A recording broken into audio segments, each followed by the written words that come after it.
Welcome back, I'm Wavepunk, and this is day 83 of producing for a year. I've been bouncing our Chiptune Psytrance track and listening to it on my spare time in various speakers, and I've generally been pretty happy with the arrangement. I think musically, the piece could continue. I continue to have new ideas and new things I want to do to the piece, but it could be considered done, and I've been working on it long enough at this point that I think it's probably productive for me to just call it done and move on, which means mixing is on the table. The truth is, I'm afraid of mixing, and I've felt myself continuing to tinker with the track because I'm afraid to start the mixing process. When I look at this track in the wavetable, I can see parts of the track that are loud and parts of the track that are quiet, and the quiet parts feel particularly quiet, and I feel like I want to turn the volume up when I'm listening to it, and then the loud parts are too loud and I want to turn it down.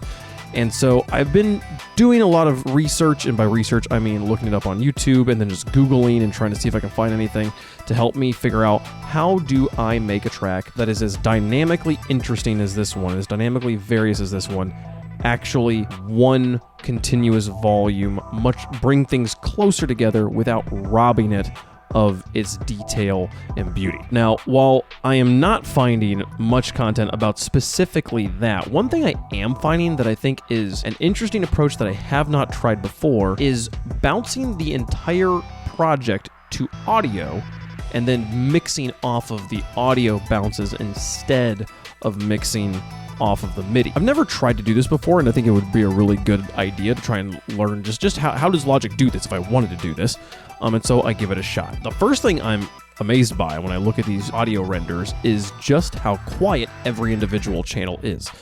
Obviously, the track gets loud at points, but each individual sound is pretty quiet here. But I am quite pleasantly surprised, and maybe shouldn't be surprised in this, but I am surprised that the track sounds exactly the same as it did with the MIDI. I did, for some reason, just think it would change a little bit, because usually when I bounce audio, it sounds a little bit different in my ear afterwards, but this isn't a mix down, this is just a rendering of each individual channel, so I guess it makes sense that most of, if not all of the detail would be saved. The one thing I really don't like about this, though, is that it created one audio stem with tons and tons of dead air in it, and it makes it difficult for me to look at the track and understand where sounds are happening, so I maybe naively decide to cut all of the audio, all the blank space audio out here so that I can look at the track again and see where things are. This takes a long time, and honestly today this is what I did. I did some Googling, and then I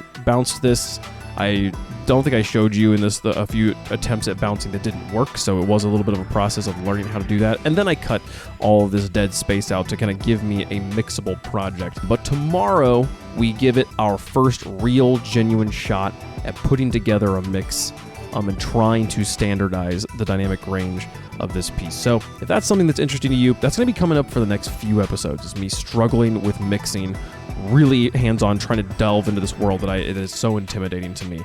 And we begin that in earnest tomorrow. But that's all I had for this episode. Thanks for watching. See you tomorrow.